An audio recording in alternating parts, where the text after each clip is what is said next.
Testing version 493. Not Reels? Well, as long as everything else works, let's see.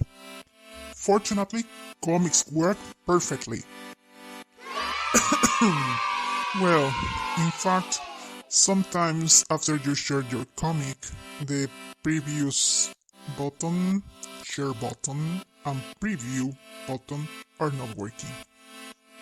But if you don't have to edit after sharing, no worries, you can work with it. As you have seen, some transitions are working slowly. Exporting time is acceptable, especially for short videos. Although sharing works well in general, Instagram has only the stories option. Inaccurate colors are shown on the thumbnails in your gallery. Background music is played from the beginning of the video. And even some sound effects are misplaced. Known problems with props still have to be solved. Launching the app takes some time, so be patient.